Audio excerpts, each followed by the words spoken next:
Good morning, everyone. Today I'm joined by Shiva Subbaraman, who serves as Executive Director of both our Women's Center and our LGBTQ Resource Center, and as Special Advisor to our Vice President for Student Affairs, Todd Olson. Shiva has played an extraordinary role in our community since she arrived 12 years ago as the founding director of our LGBTQ Resource Center. So Shiva, I can't thank you enough for what you mean to this place and for joining us in conversation today. And let's begin with the moment we're in. Can you talk about this moment? How are our students responding? What are some of the challenges they're facing? And what are the kinds of support that are most important for us to provide? First, thank you, President DeGioia, for inviting me to this. And it's really wonderful to be in conversation with you. I do miss seeing you at Lavender graduation every year, but thank you for taking the time to do the video for us and our community.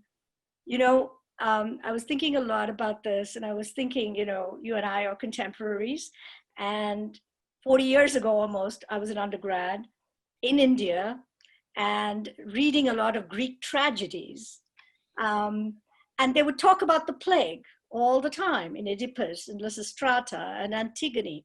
And we would all go sit there going, why are they talking about the plague? What is this plague? Why did it go on? And so at this moment, 40 years later, I've been returning to the Greek tragedies. I've been returning to the poets, our ancient poets. And I've been returning, I think, to the Puranas, you know, which is of my tradition, because they provide us with a way, a touchstone on how to think, how to feel, how to be, but most importantly, how to see at this time and how we want to be seen, you know? And thinking about how to see and to be seen, I thought of Father Gray, of course, and all he taught me about Ignatian connections and how that really speaks, the seeing and the seen speaks to our Ignatian understandings of discernment, of contemplation, and of examination. So as I'm sitting here at this moment, the line that has been haunting me since April is a line from a poem from a poet that you may be familiar with, Theodore Roethke. Sure. I studied the poetry of Theodore Roethke with Roland Flint as an undergraduate here. Oh, wow. Yes. And Roethke's line, in a dark time, the eye begins to see. In a dark time, the eye begins to see. And I've been rereading that poem. You know, it was a poem I'd long forgotten, but somehow that was the poem that came back to me in March. And I say that with a lot of humility because I feel at this time, we do need to turn to poetry and we need to turn to those ancient thinkers and writers because they do provide us with the wisdom we need to be able to walk our way through this time. And I've been thinking, and I've been talking a lot to students, and it's funny, right? Like students are tired of Zoom, they're tired of the screen. So guess what I could give them? I gave them the opportunity to call me on an old-fashioned landline that I still possess. I said, well, you can have a retro experience and call me on a landline. And they do. And it provides them with the opportunity, you know, to truly understand how to live this time.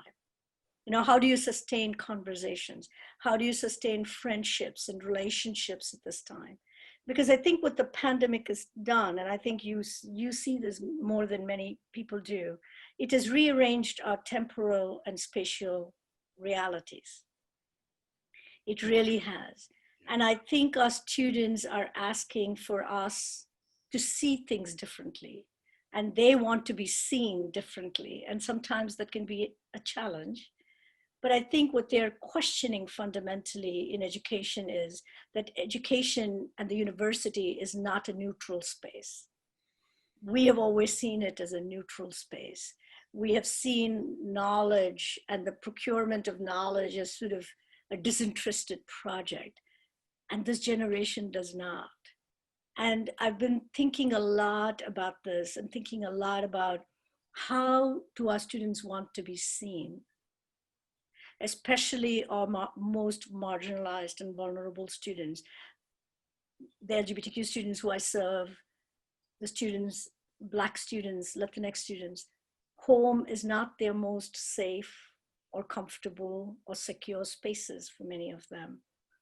And they were seen in a way on the hilltop that they may not be in this very disparate time.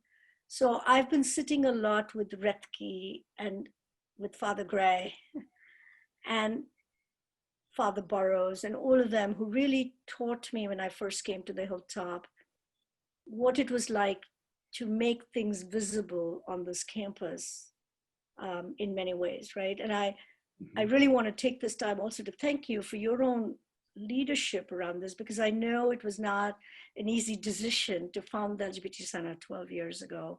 And but it has been a remarkable journey for both of us, I think. But I think the first call was when you stood there in ICC auditorium, even though I wasn't there. I've seen that video so many times, and it was that call to see and to be seen. Yeah. And I think that continues to be the moral imperative for our times. Thank you. Thank you. That's beautiful. Let's turn to your current role, which brings together leadership of both the Women's Center and our LGBTQ Resource Center. Can you talk about the vision for bringing these centers into closer collaboration and the important work they support on our campus? Tell us a little bit about the team you have in place. Yeah, so it's been wonderful opportunity. I think, over the 12 years, right, gender and sexuality have certainly become more aligned. Our students are not thinking LGBT women, in those sort of binary categories that we are used to. They are thinking in more broader terms of gender and sexuality. We took the leadership in establishing the Women's Center 30 years ago, and we have now a long tradition around that. The LGBT Center is certainly a newcomer, but not to our students, right? Now it's an established part of the center of the university and in all campuses, right? We flourish in main campus, law, medical, and SCS. So I think for our students, this alignment speaks more to their needs at the moment. And we have now two wonderful new colleagues. I have Dr. Amina Johnson in the LGBT Center, who comes to us from a lot of community work and a lot of work in higher ed. I have Dr. Annie Selleck in the Women's Center, who comes to us from Notre Dame and Boston College and a whole lot of other places. And I think it's really an opportunity to reimagine for Georgetown how faith, gender, race, and sexuality can fit in together and to have those conversations. And I draw my greatest inspiration from our interfaith traditions, right? So we work very closely with all of the faith communities, because I think at the heart of the current questions for most of us is how can the various faith traditions be both held accountable, but also provide a generative space for us to reimagine the role of women, the role of men, the role of non-binary people, and the role of different races. I'm not alone in this work, Father Martin, Father Massingale, they're all trying to open up those spaces for us. And I feel like Georgetown is uniquely situated to be able to be part of that conversation. Thank you. Thank you. Now, you've shared a little bit of this already, but give us a sense of how the work that you've been engaged in has changed over the course of these 12 years since you became a part of our community. Talk about the new aspects of the work that you're engaged in and that you're looking forward to. Oh, it's been a journey. And I think the way the work has changed for me is that it has literally come out of the closet for LGBTQ work. I think the re-engagement with our alums has been one of the most powerful pieces of it. And certainly, having the endowment from Paul and Chan Tagliabue changed everything for us. And in the current moment, especially, that is very powerful way for us to continue our work. So I thank them for their wisdom and their vision in providing that endowment. And I think when I look at the work ahead, I think the most important thing I come back to is what is our role as educators, right? I think when we think of our role as educators, we always are thinking about covering content. But really, if we think about it, it's a process of uncovering. And I think it is that process of uncovering that I would like to be able to do for our work. The uncovering of pieces that we don't know. So for example, I'm going to be working with the Catholic Initiative for Social Thought and the Prisons and Justice Initiative to do a special program on women in the prison system and the justice system next spring. And so I'm really excited about that. We piloted a series of conversations with faculty, women faculty, called Keeping It Real, that involves just short 30-minute segments with women faculty on campus, mostly to highlight the intersectional aspect of our work.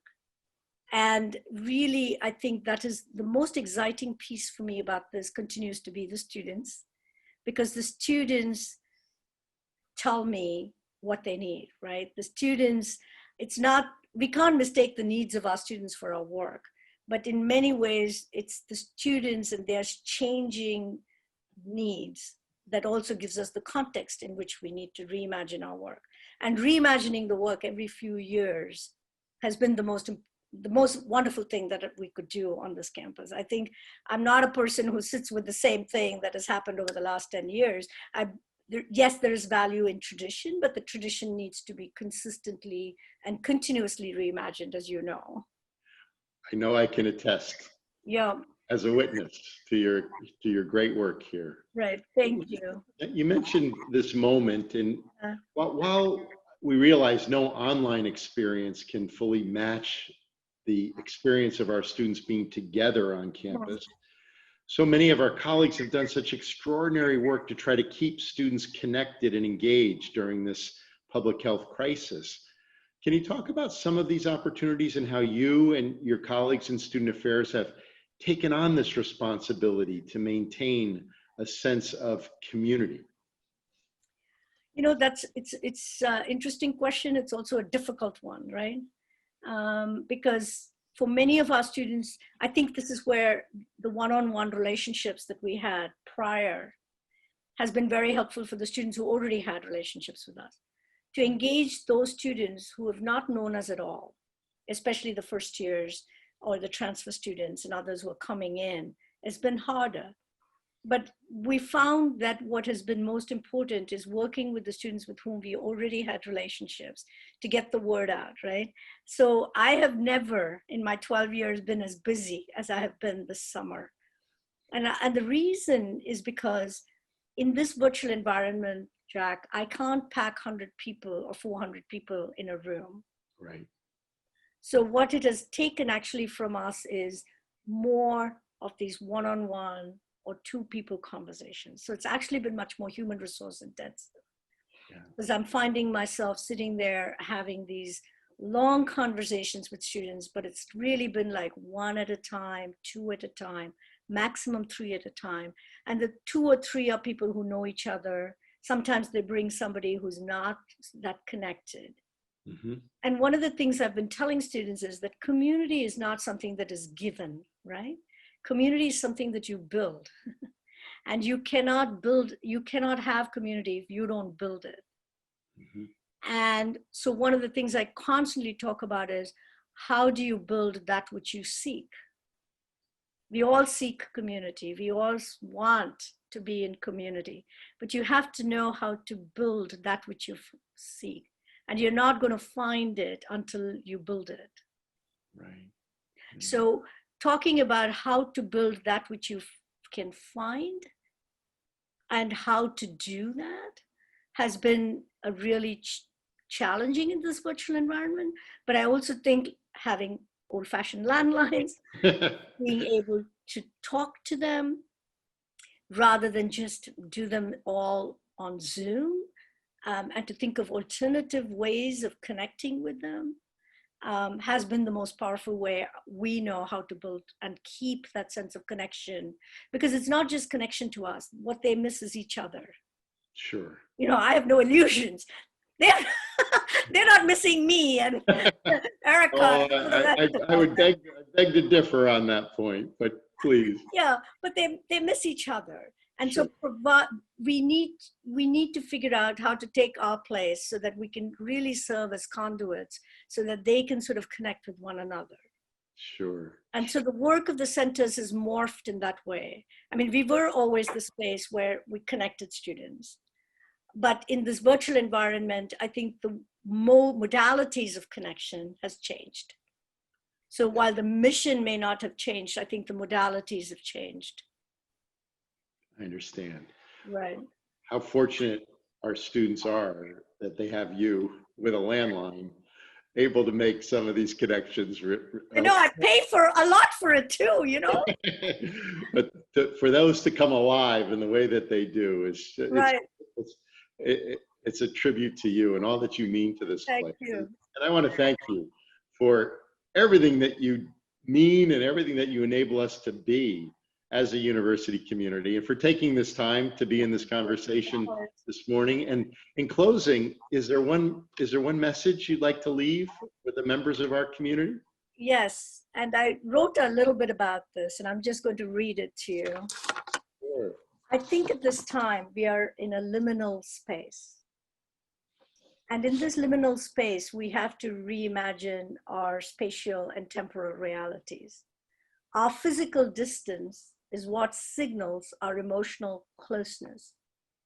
Ourselves alone marks our care for the community, and our isolation is about our connectedness. But that paradox to live out each and every day is difficult. And so I want to close with the lines from my friend and poet, Audre Lorde. Tomorrow belongs to those of us who conceive of it as belonging to everyone, who lend the best of ourselves to it, and with joy. Thank you. Thank you so much. Thank you, Shiva. Thank you so much for sharing your insights this morning and for the many ways that you support our students in our community. Thank you.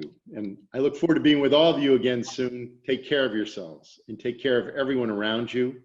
For every Hoya, everywhere.